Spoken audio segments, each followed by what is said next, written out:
যে এসআইআরের নাম করে একটা মানুষকে অন্ধকারে ঠেলে দেওয়া হলো। কারণ এসআইআর নিয়ে আমাদের কোনো আপত্তি ছিল না, এসআইআর হোক, কিন্তু আমাদের আপত্তিটা হচ্ছে যে নির্বাচন কমিশন এসআইআরটা যে করলেন পর্যাপ্ত পরিমাণ টাইম নিয়ে কেন করলেন না? ভোটের সামনে এসে রাজনীতি করার জন্য কেনই বা করা হচ্ছে? আমাদের মূল দাবি হচ্ছে যে আগে ভোটার তারপরে ভোট, আগে ভোটার ক্লিয়ার হোক। কারণটা হচ্ছে যে কাউকে ঝুলিয়ে রেখে কারোর নাম বাদ রেখে ভোট হতে পারে না। কারণ আমি যদি প্রার্থী হই, আমার নাম যদি অ্যাডজুডিকেশন লিস্টে থাকে, তাহলে তো আমি তো প্রার্থী হতে পারছি না। তা এখন কথাটা হচ্ছে যে আগে আমরা চাইছি যে পুরো ভোটারের নাম ক্লিয়ার হোক, তারপরে ভোটটা হোক। ভোট যতক্ষণ পর্যন্ত ভোটার লিস্ট ক্লিয়ার না হয়েছে, আমরা ভোটটাকে বয়কটের ডাক দিয়েছি। কারণ আমাদের এই যে বুথ, দুটো বুথে, এই বুথটাতে মুসলিম এলাকা, এবং শুধু এই বুথ না, এইরকম হাজারো পশ্চিমবাংলাতে বুথ আছে যেইখানে ইচ্ছাকৃতভাবে কাগজপত্র পরীক্ষার নাম করে কিন্তু পরীক্ষা করা হচ্ছে না। কারণটা হয়েছে নির্বাচন কমিশন প্রথমে যেটা বলেছিল 2002 সালে যাদের লিস্টে নাম থাকবে তাদের কোনো কাগজ লাগবে না। পরবর্তীতে দেখা গেল যে তারাও নোটিশ পেল। তারপরে দেখা গেল যে কাগজপত্র জমা হলো, জমা হওয়ার পরেও কিন্তু নাম ক্লিয়ার হলো না।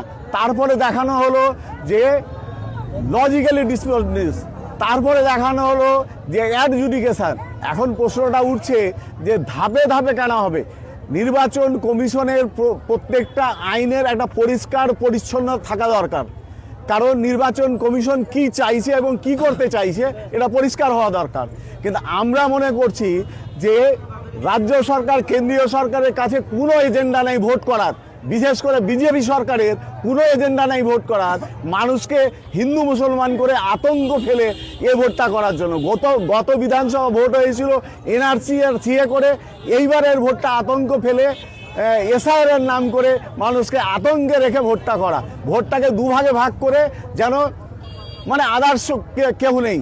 এবং বিজেপির যেটা আসল উদ্দেশ্য হচ্ছে যে মানুষকে আতঙ্কে ফেলা। কারণ আমরা বিগত দিনে দেখেছি যে মানুষকে লাইনে দাঁড় করানোর সরকারের মতো পরিণত হয়েছে, যে লাইনে দাঁড় করানো সরকার। নোটবন্দি থেকে শুরু করে ভোটার কার্ড, আধার কার্ড সংশোধনের নাম করে অনেকটা লাইন হয়েছে। তা আমরা চাইছি যে আগে ভোটার লিস্ট হোক, তারপরে ভোট হোক।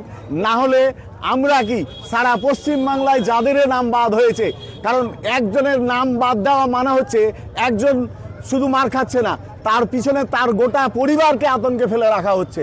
আজকে যদি 60 লক্ষ নাম বাদ হয়, 60 লক্ষে যে অ্যাডজুডিকেশনে ফেলা হয়েছে, এই 60 লক্ষ ভোটারের পিছনে আরও 4-60 লক্ষ পিছনে পরিবার দাঁড়িয়ে আছে, গোটা পরিবারটাই আতঙ্কে আছে।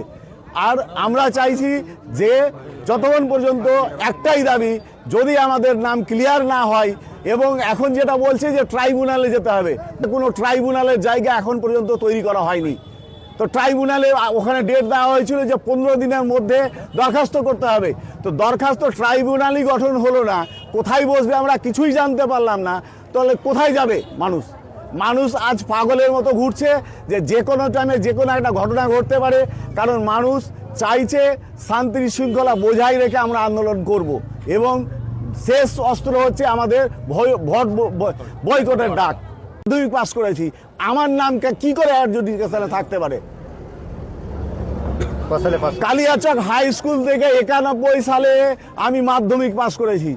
শিলামপুর প্রাইমারি ছাত্র আমি, আমার জন্মস্থান এখানে, দাদুর জন্মস্থান এখানে, আমার নাম কি করে হয়? এটা আমি যেটা মনে করছি যে 2002 সালে এসআইআর হয়েছিল, ওই টাইমে তো এই প্রোপাগান্ডা ছড়ানো হয়েছিল না, কিছুই হয়েছিল না। কিন্তু আরেকজন যে বলল পাসপোর্ট দেওয়া আছে, আমারও পাসপোর্ট দেওয়া আছে, আমার ফ্যামিলির পাসপোর্ট দেওয়া আছে, আমার ছেলের পাসপোর্ট দেওয়া আছে। তাহলে নির্বাচন কমিশন বলেছিল পাসপোর্ট দিলে, 2002 সালের লিস্টে নাম থাকলে বা স্কুল সার্টিফিকেট দিলে ওদের কোনো ভয়ের কারণ নেই। কিন্তু এখন দেখা যাচ্ছে যে পাসপোর্ট 91 সালে মাধ্যমিক পাস করার সার্টিফিকেট দেওয়া আছে আমার, 2000 সালে ল পাস করেছি তার সার্টিফিকেট দেওয়া আছে, আইনজীবীর একটা আই কার্ড দেওয়া আছে, 95 সালের আমার ভোটার কার্ড দেওয়া আছে, তারপরে নাম আমার ডিসপিউটে আসবে কেন?